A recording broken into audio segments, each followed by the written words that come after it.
Welcome back to my channel. My name is Rachel, that is the R in the RK Stumbling Bear, and I am a reader and a writer.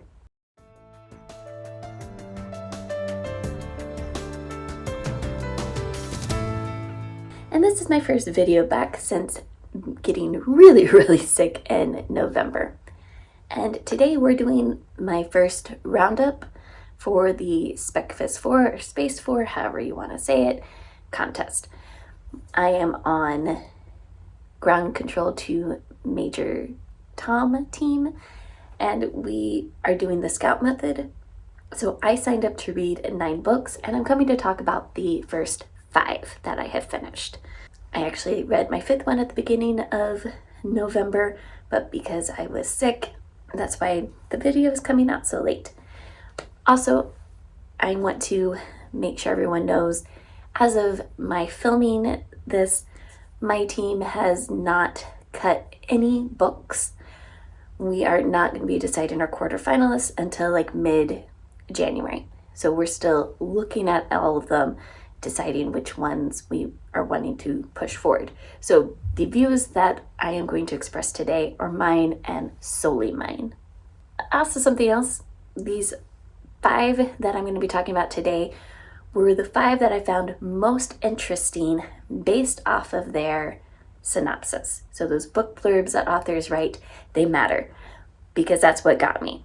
Not the covers. In some cases we have some interesting covers, but in other cases, no. And it really was the synopsis that made me go, oh, I am interested in reading that. The first one I'm going to talk about is Alien Dissonance by Wendell Warman. And one of the things that really caught my attention with this one is it was set in Kansas, or I would at least start off talking about Belmont, Kansas, which is near Wichita. I live in Kansas. I live about an hour outside of Kansas City. So immediately I was like, I am interested. And actually reading the book, found out that the characters had a little bit more play around Kansas City. And it was kind of fun, some nods to things like the Country Club Plaza are on there. And then also the fact that you can drive about an hour away and you have those nice rolling hills. You know, very true. Alien Dissonance follows an FBI agent who I am blanking on his name. I know his buddy, his partner is Ruel, but I don't remember his name. They are sent to investigate a weird paranormal occurrence in Belmont, Kansas. And when they arrive, the FBI agents from that area are very confused on how they found out about what was happening before they did. Appears they were already in the air when the Fort Hays agents found out, and so they all go to the site, and it is definitely paranormal activity. The main character makes a connection with the woman at the center of the storm. Things do not go very well. And so then the investigation takes on a bigger implication. Then after that, the book kind of feels like, let's get the gang together, like Avengers style. And you really go pretty quickly through, oh, we meet this character, we meet this character, we meet this character, and these are the things that they can do, and then we bring them all together, and that is kind of what this book feels like. I can see where maybe Warman is planning to do a larger series, and then we'll develop different strings that have been left open in this book. But also I could be wrong, and it could be a standalone. I'm not certain. Next book we're going to talk about is Of Friction by S.J. Lee. And this is a military sci-fi set in a dystopian world. This may be one of the few, if not the only book where I actually think the prologue is good. Not good, but where I think the prologue had a purpose, because it sets you up, explains how we have gotten into this dystopian state, what is going on between the Altereds and the rest of humanity, and then you get the story. Usually I really hate prologues because I think that they don't add anything to the book. But this one I think really just sets you up on the setting and the world without giving you too big of like an info dump. And in this book, we are following Sam Ryan, who her and her brother Scott are Marines for the Humanity faction that is still alive. And they have been pulled from their base, which I think is called Ursus, to come help another group. And then this is happening during like a big summit of Altereds and humanity trying to have peace. And they're being sent down to a problem zone to check things out. And Sam's internal conflict during this is her brother has told her that after this mission he's retiring, and she's like, wait, how can you do that? Because for her, her very identity is the Marines, and she's always used to being with her brother. So her internal conflict is, how do I keep my brother, make him stay? This has a very interesting cast setup, and I can definitely tell that Lee knows the military, because it's not, oh, military evil, everyone else good. There's nuances, and you get the different personalities of how everyone works together. But you also get to see how soldiers are actually trained to think through situations and not just to be given orders and react. So that's why I say you can tell that the author has military training, military experience, very comfortable with this. I think one of my favorite characters is Miriam, because Miriam is a womanizer, which usually you get that in a male character, but it was kind of fun getting that in a female character. So this group ends up going to South America area. It doesn't specify where exactly, it's more broad because, hey, dystopian world, things have changed. I like how the Spanish language is mixed in, especially as they're working with people from that area. And so if you like military sci-fi, you're really going to like this book. I then have Planet of Lies by Ellie J. And this is one where the premise sounded totally up my alley, but the execution fell short for me. We start off with the main character having had a fight with her partner in front of his parents and absconding out of her own house and running away. This character is an adult. Absconds, gets in her pirate ship and runs away because she's mad. And right there, I had a very hard break with being able to accept that this is a pirate who is now throwing a temper tantrum. Okay. Kept reading. We get to the Planet of Lies, and it happens a lot faster than I was expecting. Just all of a sudden, there's the planet, and all right, crashes, meets the natives,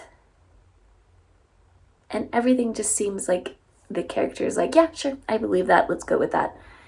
It doesn't seem like to be too much questioning. Just immediately, she's like, yeah, my ex and his society is evil.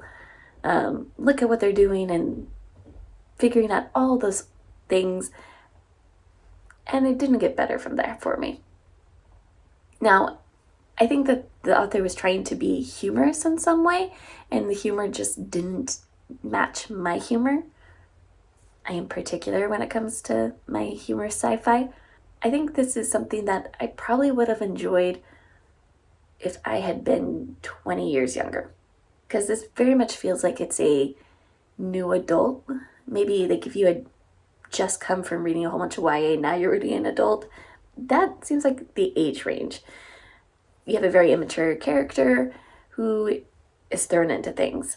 Otherwise, the formula seems to be like pretty standard to your other sci-fi space opera adventures. Just it lacked substance for me.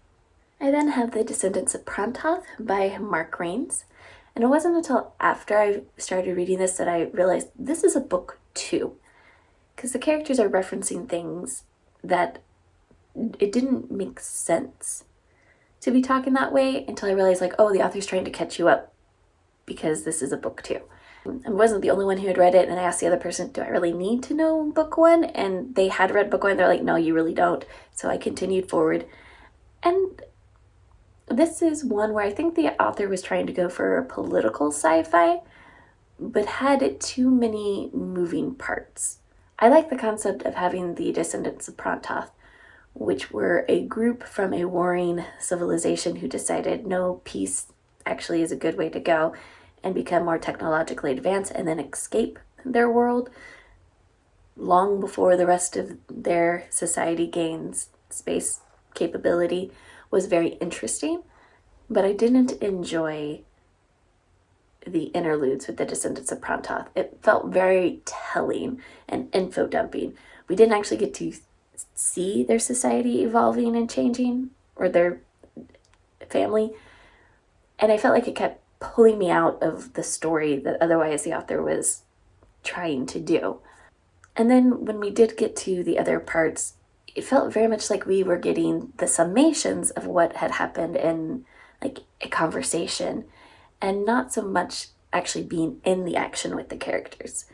So I ended up being very bored for a lot of this. And I think that might just be me as a reader. I like more action, things going on. I don't need to understand a lot of background info. That's not how my brain works. So I don't think this is a bad book. And I do think I want to go back and try reading book 1, seeing how I jive with that, and then coming back to this book to see if it works better for me. So the last of the 5 I have is Unexpected Witness by M.J. Blehart, and this is a space opera. This gave me exactly what it promised. We're following Jace Rojas, who is a clone. He was cloned to fight in this intergalactic war, and then when the war ended, the clones were just left wherever they were, and now they're considered an inferior species to the rest of humanity. Jace witnesses a murder. Main investigator decides, because this investigation has clone implications and she doesn't understand how to talk to clones or really clone society or anything like that, she asks Jace to come with her to consult. Following normal space opera format, you get a bigger conflict. This book does wrap up the who killed the man and why in this book, but you do have a bigger conspiracy that is opened up leading into the rest of the series. I did find these characters interesting, but Blehart, I can tell, really wants to share like the backstories he's created with his characters, so he sets up what I would call info dump portions, which happen in conversations where a character is like, tell me about yourself, how did you get here? And then you get whoosh, the info dump about that character. I mean, it worked for me, but I can understand it might not work for everyone. For me personally, space opera is my favorite subgenre in sci-fi, and so like I said, this book gave me exactly what it promised in the synopsis, and I'm happy with it. So that was the first 5 books of the 9 that I signed up to read. I am currently reading the 4th book of the next 4, and I hope to have that video out in January to catch you guys up before my team decides on our quarterfinalists. If you have read any of these books, I would love to know what you think. That is the beautiful thing about sci-fi. We don't always agree, or we have different readers who like different things about different books. Thank you, and have a great day.